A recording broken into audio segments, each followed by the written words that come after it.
नमस्ते, प्रणाम, राधे राधे। कैसे हो आप लोग? उम्मीद है अच्छे ही होंगे। तो आज हम फिर आप लोगों के समक्ष उपस्थित हुए हैं एक और नई और बहुत ही ज्ञानवर्धक कहानी लेकर के। तो अगर आप लोग हमारे चैनल पर नए हो तो प्लीज़ हमारे चैनल को सब्सक्राइब कर लीजिए, क्योंकि आपका एक सब्सक्राइब हमारे लिए बहुत ही मूल्यवान है। और आप लोग हमारा सपोर्ट करते रहिए और हम आपके लिए बहुत ही अच्छी अच्छी कहानियाँ लेकर के आते रहेंगे। बस आप लोग अपने इस व्यस्त जीवन में से कुछ कुछ थोड़ा सा टाइम निकाल लीजिए, थोड़े से क्षण निकाल लीजिए और उसी में से आप हमें थोड़ा सा टाइम दीजिए और आप लोग हमारे वीडियो को देखिए, ज़्यादा से ज़्यादा शेयर करिए और समझिए। मैं वीडियो आप लोगों के सिर्फ मनोरंजन के लिए नहीं बनाती हूँ। इसमें से आप अगर ध्यान से मेरी कहानियों को देखेंगे, सुनेंगे, तो आपको एक ऐसा ज्ञान मिलेगा जो आपके जीवन में बहुत ही लाभकारी हो सकता है। तो अगर आपने हमारे चैनल को अभी तक सब्सक्राइब नहीं किया है तो प्लीज़ जल्दी जल्दी सब्सक्राइब कर लीजिए। और शुरू करते हैं एक नई कहानी, और बहुत ही ज्ञानवर्धक कहानी है। वीडियो को पूरा ज़रूर देखिएगा, बढ़ा बढ़ा करके मत देखना, नहीं तो कहानी समझ में नहीं आएगी। आप लोग क्या करते हैं, थोड़ी सी कहानी सुनते हैं, फिर बढ़ा देते हैं और सोचते हैं लास्ट में देख लेंगे क्या होगा, लेकिन जो बीच में हुआ है, कैसे क्या हुआ है, वो आपको समझ में नहीं आएगा। तो आपसे हाथ जोड़कर रिक्वेस्ट है, निवेदन है कि प्लीज़ आप लोग पूरा वीडियो अवश्य ही देखें। तो आप लोगों को पता है, जिस घर में, जिस राज्य में और जिस देश में उसका जो मेन एक शासक होता है, जो प्रशासन होता है, जो मुखिया होता है, अगर वो सही नहीं होता है तो वो घर अच्छे से नहीं चल सकता है, वो राज्य अच्छे से नहीं चल सकता और वो देश अच्छे से नहीं चल सकता है। तो घर को एक उदाहरण है ये। किसी घर को चलाने के लिए जो गार्जियन होता है, जो मेन मुखिया होता है घर का, उसको थोड़ा सा दिमागदार होना चाहिए।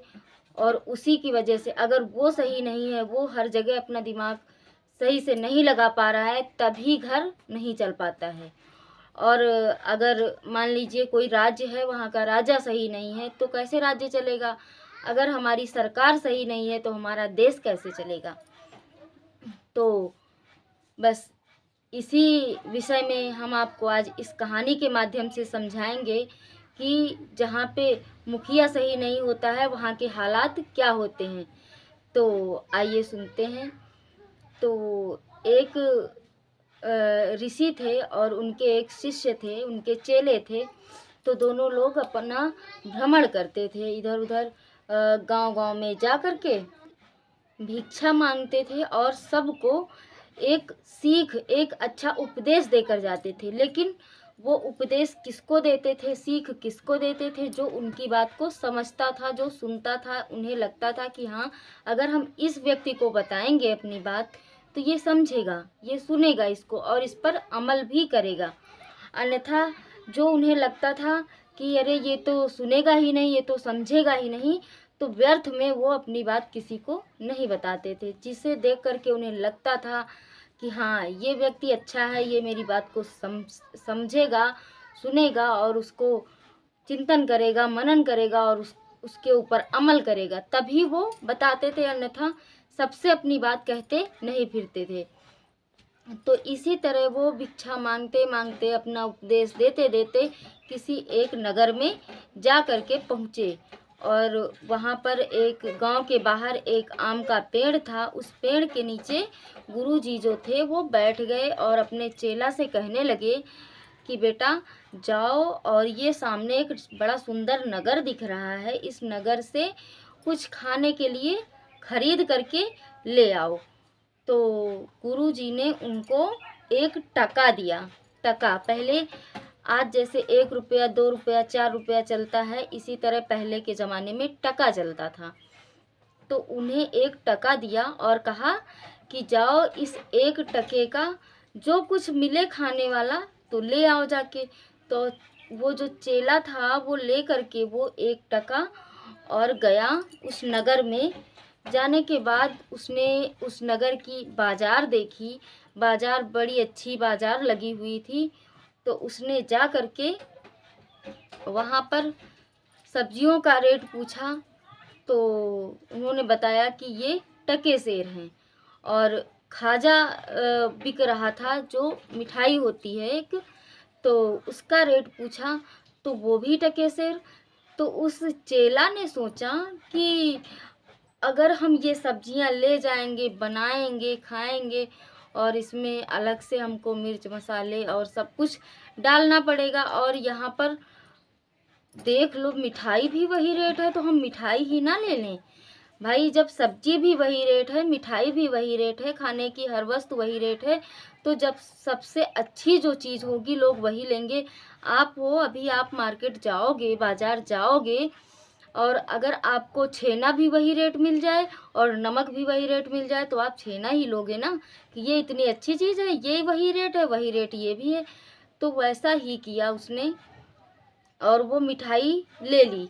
मिठाई ले करके वो अपने गुरुजी के पास पहुंचा। तो गुरुजी ने देखा, कहा कि बेटा मैंने तो तुम्हें 1 टका दिया था, 1 टके में इतनी सारी मिठाई कैसे ले आए तुम? तो चेला ने बताया, गुरुजी ये नगर तो बहुत ही अच्छा है, एक अच्छा होता है, एक बहुत अच्छा है, यहाँ तो सब कुछ एक ही भाव है।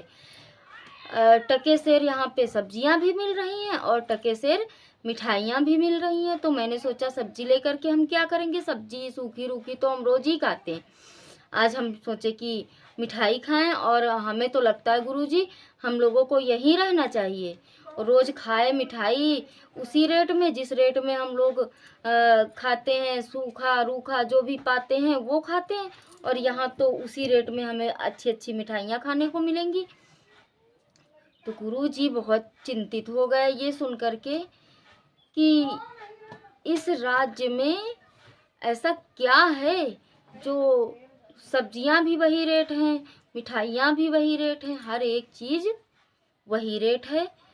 तो गुरुजी ने सोचा, अपने मन में विचार किया कि ये राज्य अच्छा नहीं है, क्योंकि यहाँ पर जब हर एक चीज़, हर एक वस्तु की एक ही बराबर तुलना की जा रही है, तो यहाँ पर अच्छे बुरे की कोई भेदभाव, कोई पहचान कुछ है ही नहीं। जो अच्छा व्यक्ति जो कार्य करेगा और जो बुरा व्यक्ति जो कार्य करेगा, दोनों को बराबर ही तुलना दी जाएगी। तो ये तो बहुत खराब शहर है, बहुत ही गलत है यहाँ का राजा, और ये सब कमी उस राजा की है। जो यहाँ राजा रहता है वो पूरा अनबुझ है, उसको कुछ नहीं पता है कि राज्य को कैसे चलाना चाहिए। तो चेला से बोले कि चेला तुरंत यहाँ से चल दो, यहाँ ये रहने लायक स्थान नहीं है। चेला ने कहा, गुरुजी कैसी बातें करते हो, अरे इससे अच्छी जगह तो कोई हो ही नहीं सकती। अब हम लोग तो यहीं रहेंगे, आराम से रोज़ अच्छी अच्छी मिठाइयाँ खाएंगे और आराम से यहीं पे रहेंगे, और हम तो कहीं नहीं जाएंगे गुरुजी। अरे क्यों जाएं यहाँ से, यहाँ दिक्कत क्या है? गुरुजी ने कहा, बेटा जहाँ का राजा, जिस राज्य का, जिस नगर का राजा सही नहीं होता है, वहीं ऐसा काम हो सकता है। और जो अक्लवान राजा होगा, जिसके दिमाग होगा, बुद्धि होगी, वो राजा कभी ऐसा नहीं कर सकता। यहाँ पर अच्छे बुरे की एक ही कीमत है।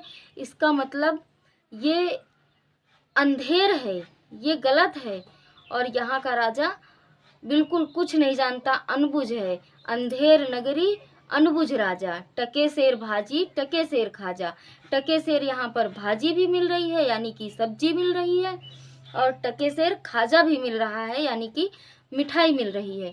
तो ये बिल्कुल रहने लायक नहीं है, यहाँ अच्छे बुरे कार्य की भी तुलना बराबर ही की जाएगी।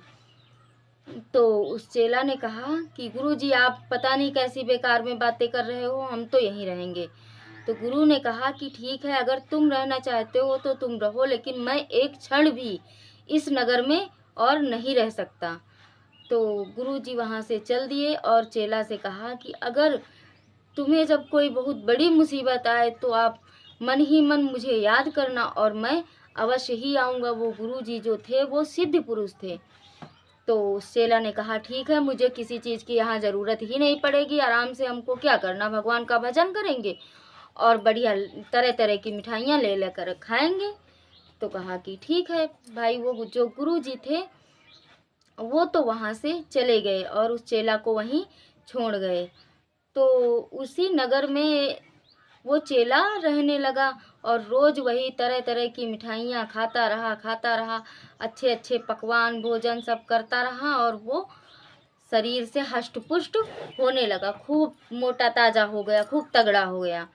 तो इसी तरह वो आनंद से अपना जीवन वहीं पे व्यतीत करता रहा और गुरुजी को मन ही मन वो कोसता रहा कि देखो हमको यहाँ से ले जा रहे थे, इतना अच्छा राज्य, इतना अच्छा शहर, और कहाँ इतना सुख मिल सकता है, इतना सस्ता और कहीं कुछ मिलेगा ही नहीं, और हमें तो बड़ा आराम है, हम तो बस यहीं रह गए तो हमने बड़ा अच्छा किया। गुरुजी के साथ जाते तो इधर उधर भटकते रहते और शुद्ध खाना अच्छा भोजन कभी नसीब भी नहीं होता।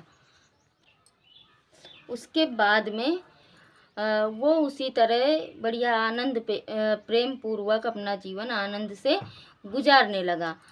तो एक दिन उसी नगर में एक दीवार गिर गई। एक दीवार गिरने की वजह से एक व्यक्ति की बकरी थी, जो बकरी दबकर उसी दीवार के नीचे मर गई।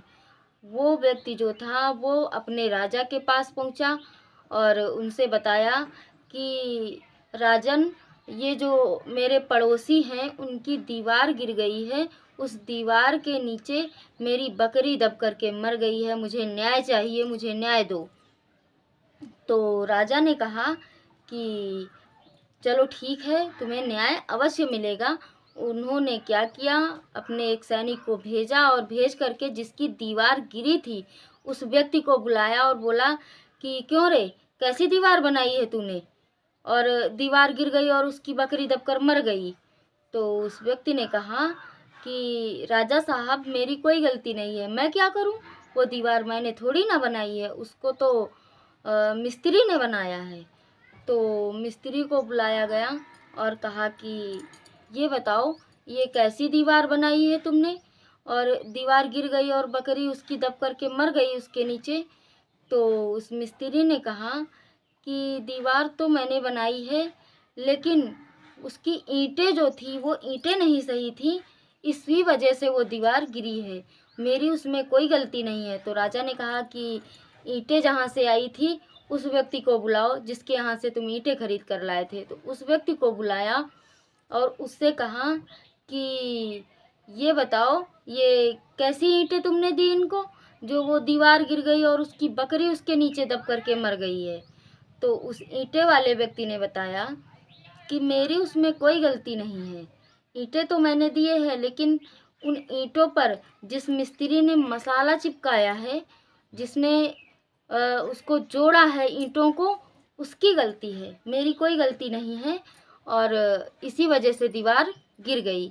तो फिर उन्होंने उस मिस्त्री को बुलाया कि ये बताइए, उसमें मसाला अच्छे से नहीं चिपकाया तुमने, इस वजह से वो दीवार गिर गई है और उसकी बकरी दबकर उसके नीचे मर गई है। तो उसने कहा, महाराज मेरी कोई गलती नहीं है, जो मसाला बना रहा था, जो मोरंग सीमेंट और ये इत्यादि मिला करके वो बना रहा था, उस लेबर की गलती है, मेरी कोई गलती नहीं है।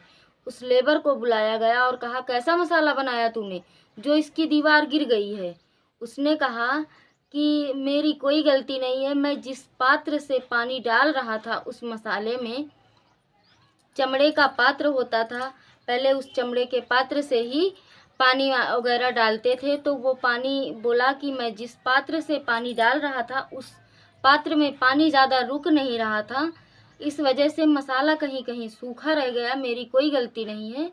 गलती तो उस पात्र वाले की है जिसने ये पात्र दिया था और अच्छा पात्र नहीं दिया, उससे पानी निकल रहा था।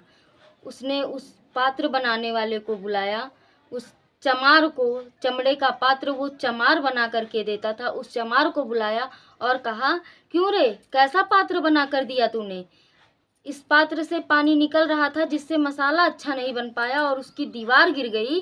दीवार गिरने की वजह से उसकी बकरी दबकर मर गई है। उस चमार ने कहा, महाराज मेरी कोई गलती नहीं है, मैं तो कसाई के यहाँ से चमड़ा लेकर के आया था, वो चमड़ा ही सही नहीं था, इसी वजह से उसमें पानी नहीं रुकता था। और उस चमार को बुलाया गया है और चमार वो कसाई को बुलाया गया है जिसके यहाँ से वो चमड़ा लेकर आया था। उस कसाई को बुलाने के बाद उससे कहा गया कि तूने कैसा चमड़ा दिया है। देखो, जो अपनी बात को कह ले गया, अपनी बात को रख ले गया, उसको कुछ नहीं हुआ, और जिसकी गलती भी थी उसको कुछ नहीं हुआ। जिसकी दीवार थी, जिसने बनाया, देखो उसको कुछ नहीं हुआ।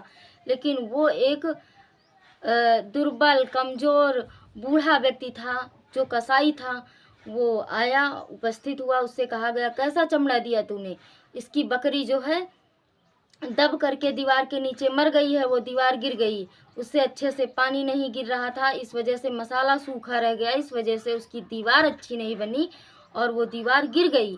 गिरने से उसकी बकरी दबकर मर गई है। इसका खामियाजा तुझे भुगतना होगा, जान के बदले तुझे जान देनी होगी, और ये तूने बड़ा गलत किया है। देख लो उस अनबुझ राजा का न्याय। तो वो अगर समझदार होता, अगर बुद्धिमान होता तो वो ऐसा करता क्या? उसने कहा कि तुझे आज फांसी लगाई जाएगी। अब वो बेचारा हाथ जोड़े खड़ा है, उसकी कोई गलती भी नहीं है, और फिर भी वो बेचारा कुछ नहीं बोल पाया, और उसे ले जा कर के जल्लादों ने, जहाँ पर उनका फांसी गृह बना हुआ था, फांसी घर बनाया जाता था राजाओं के यहाँ, जहाँ पर लोगों को फांसियाँ दी जाती थी, तो वहाँ ले कर के गए। और इतना दुर्बल था, इतना कमज़ोर था वो बूढ़ा व्यक्ति कि उसके गले में वो फांसी का फंदा जैसे डालें वैसे ही वो निकल जाए, इतना दुबला पतला था। वो फंदा जो था वो बड़ा बना हुआ था। तो कई बार उन जल्लादों ने कोशिश की उसको फांसी देने की, लेकिन उसको फांसी नहीं लग पाई। जब उसको फांसी नहीं लग पाई तो उन जल्लादों ने आ करके राजा जी को सारी बात बताई कि महाराज, वो तो बड़ा दुबला पतला है और उसको फांसी नहीं लग पा रही है, उसका जो फांसी का फंदा बना हुआ है वो बड़ा मोटा है, बड़ा बड़ा है उससे, और इसके साइज का नहीं है। तो देख लो उस अनबुझ राजा के मति को, उसकी बुद्धि को, उसके दिमाग को। उसने कहा कि जान के बदले जान तो लेनी पड़ेगी, जान बकरी की गई है तो मेरा न्याय तो यही है कि जान के बदले जान तो देनी पड़ेगी। तो ऐसा करो, जिस किसी के गले में वो फंदा फिट बैठे, जिस किसी के गले में वो फंदा सेट हो, उसे लेकर के आओ, फांसी उसे दी जाएगी, लेकिन जान के बदले जान अवश्य ली जाएगी। और देखो, राज्य में जो कोई भी मोटा ताजा व्यक्ति हो उसे पकड़कर ले आओ।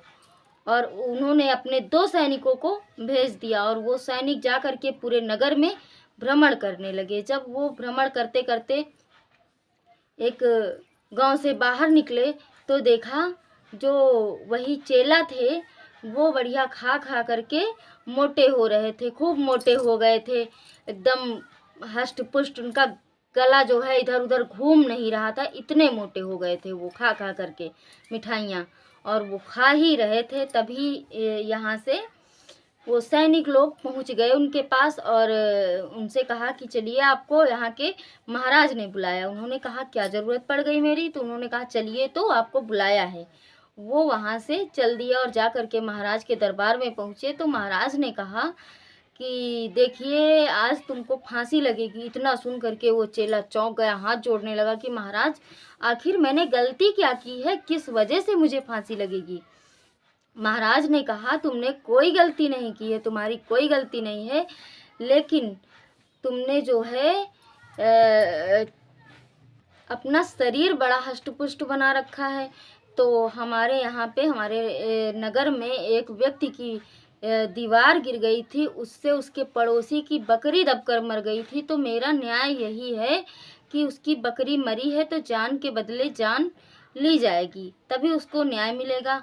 तो जिस व्यक्ति की वजह से वो बकरी मरी है वो बड़ा दुबला पतला है, बहुत ही दुर्बल है, इस वजह से उसके गले में वो मेरा फांसी का जो फंदा है वो फिट नहीं बैठ रहा है। तो इस वजह से तुम्हें पकड़ कर लाया गया है। तुम मोटे ताजे हो, तुम्हारे गले में ये फांसी का फंदा फिट बैठेगा और तुम्हें फांसी दी जाएगी। इतना सुन करके उस चेला के तो होश उड़ गए कि कैसे मूर्ख राजा के सामने मैं खड़ा हूँ और मैं कहाँ फंस गया, अब तो मुझे फांसी लगेगी ही लगेगी। और वो हाथ जोड़ने लगा कि महाराज ऐसा नहीं होता है, ये न्याय के विरुद्ध है। लेकिन वो राजा कहाँ मानने वाला, वो तो एकदम अनबूझ, एकदम कुछ समझता ही नहीं था, समझदार नहीं था वो। तो फिर उसको घसीट करके ले जाने लगे जल्लाद लोग। वो मन ही मन अपने गुरु को याद करने लगा और सोचने लगा अपने गुरु की बताई हुई बातों को कि अगर मैंने गुरु की बात मान ली होती तो आज मैं इतनी बड़ी मुसीबत में नहीं फंसता। और ये चीज़ गुरुजी सत्य कह रहे थे कि जहाँ पर हर एक चीज़ का भाव एक ही लगाया जाए, वहाँ पर अच्छे और बुरे कर्म का भी भाव एक ही लगाया जाएगा। और ये बात मैं समझ नहीं पाया, मैंने बहुत बड़ी गलती कर दी। इसी तरह वो रोने लगा और अपने गुरुजी को याद करने लगा। जब उसने मन से अपने गुरु को याद किया तो उसके गुरु जो थे वो सिद्ध पुरुष थे, उनको वहाँ पता चल गया और वो तुरंत वहीं पर उपस्थित हो गए। और जब गुरुजी आए तो जल्लादों ने उसके गले में फांसी का फंदा डाल दिया था, लेकिन अभी रस्सी नहीं खींची थी, अभी वो मरा नहीं था। तो गुरुजी आए और बोले कि जल्लादों इसे छोड़ दो, इसे फांसी मत दो, फांसी मुझे दो। तो जल्लाद कहने लगे क्या बाबा तुम पागल हो गए हो, अरे उसको फांसी लगाने के लिए हमारे महाराज का हुक्म मिला है, हम उसे फांसी लगाएंगे, तुम्हें क्यों लगाएं। तो गुरुजी ने कहा कि नहीं, फांसी मुझे दो। और जा कर के दौड़ के उसके गले से फांसी का फंदा निकाल दिया और आ कर के खुद के गले में फांसी का फंदा डाल दिया। और जब खुद के गले में फांसी का फंदा डाल दिया तो वो जो चेला था वो अपने गुरु की बातों को समझ चुका था कि ये गुरुजी हमारे कोई बुद्धिमानी दिखा रहे हैं। गुरु ने इशारा किया कि जैसा मैं कह रहा हूँ ऐसा तुम भी कहो। चेला ने कहा नहीं गुरुजी को मत फांसी दो, फांसी मुझे दो, मुझे ही लगनी चाहिए फांसी। अब वो जो जल्लाद थे वो बड़े परेशान कि ये बड़े अजीब आदमी हैं, ये दोनों कह रहे हैं कि फांसी हमें दो, वो कह रहा है हमें दो, ये कह रहा है हमें दो, हम किसको फांसी दे। तो ये बात जा कर के महाराज को बताई कि महाराज ऐसी ऐसी बात है, एक और साधु आ गया, वो कह रहा है कि हमें फांसी दो, और जो जिसको देने के लिए आपने बोला था वो कह रहा हमें दो, अब हम क्या करें। तो महाराज बोले कि चलो मैं चलता हूँ। महाराज वहाँ से आए और उस जहाँ पर फांसी दी जा रही थी वहाँ पर पहुँचे और उन्होंने पूछा कि भाई ये क्या हो रहा है, तुम लोग आपस में क्यों झगड़ रहे हो। तो उस गुरु ने कहा कि महाराज मैं झगड़ नहीं रहा हूँ, बस मुझे आप फांसी दिलवा दो और इसे मत दिलवाओ। चेला बोल रहा है कि नहीं महाराज मुझे फांसी दिलवा दो, इन्हें मत दिलवाओ। इसी तरह दोनों लोगों की बहुत देर तक बहस होती रही। राजा ने कहा आखिर बात क्या है, तुम लोग ऐसा क्यों कह रहे हो। तो गुरु ने कहा नहीं कोई बात नहीं है, बस मैं मरना चाहता हूँ, मुझे फांसी दो। गुरुजी ने अपने चेला को भी वही उपदेश दे रखा था, वही समझा रखा था जब वो लोग बुलाने गए थे, जितना मैं कहता जाऊँ जितनी जल्दी जल्दी उतना तुम भी बोलते जाना। तो चेला ने कहा ठीक है। अब चेला बोले नहीं महाराज मुझे फांसी दो, इन्हें कैसे दोगे फांसी। तो राजा ने पूछा कि कोई बात ज़रूर है, तुम मुझे पहले पूरी बात बताओ। तो गुरुजी ने कहा कि महाराज बात कुछ नहीं है, आज का मुहूर्त बड़ा अच्छा है, 1 घंटे का। इस 1 घंटे के अंदर अगर जिसे फांसी लग जाएगी पहली फांसी, तो उसे स्वर्ग का राज्य मिल जाएगा। तो मैं स्वर्ग का राजा बनना चाहता हूँ, इसीलिए मैं कह रहा हूँ कि फांसी मुझे दो। तो चेला बोलने लगा कि अब तुम बुढ़ापे में स्वर्ग का राज भोग कर क्या करोगे, स्वर्ग का राज तो मुझे मिलना चाहिए, मुझे फांसी दे दो राजा जी।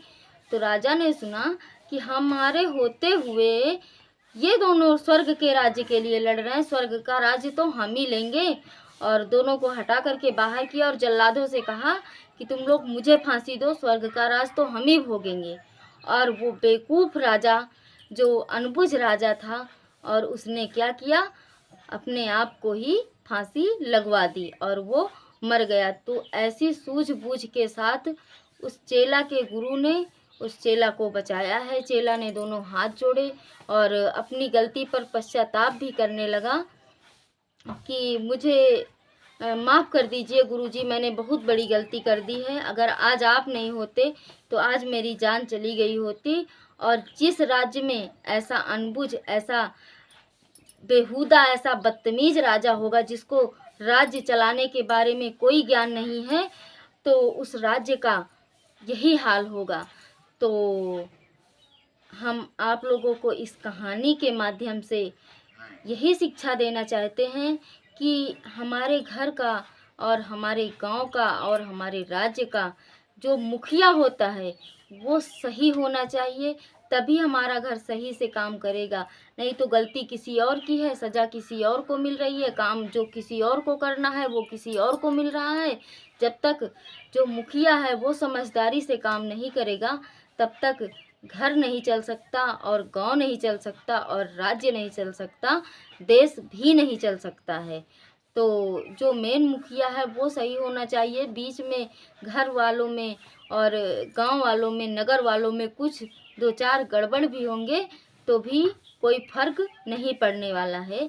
तो लालच बहुत बुरी चीज़ है, लालच में कभी नहीं फंसना चाहिए, लालच में कभी ना फंसें। और जो चीज़ जिसकी एक सीमा बनाई गई है, अगर उस सीमा से घट बढ़कर मिल रही है या आपको फ्री में कोई कुछ दे रहा है तो आप उससे बचे रहिए। और लालच जो है वो हमेशा आपके लिए घातक ही सिद्ध हो सकता है। तो मुझे उम्मीद है कि आप लोगों को ये कहानी अवश्य समझ में आई होगी। और अगर आपने अभी तक हमारे चैनल को सब्सक्राइब नहीं किया है तो प्लीज़ जल्दी से हमारे चैनल को सब्सक्राइब कर लीजिए और देखते रहिए हमारे वीडियोज़ को इसी तरह। और मैं अच्छे अच्छे वीडियो लेकर के आप लोगों के लिए आती रहूँगी और मुझे आप लोगों के सपोर्ट की, सहयोग की आवश्यकता है। तो आप लोग मेरा सपोर्ट करते रहिए। और इसी के साथ मैं लेती हूँ आप सबसे विदा और मिलते हैं एक और नए वीडियो के साथ। तब तक के लिए राधे राधे।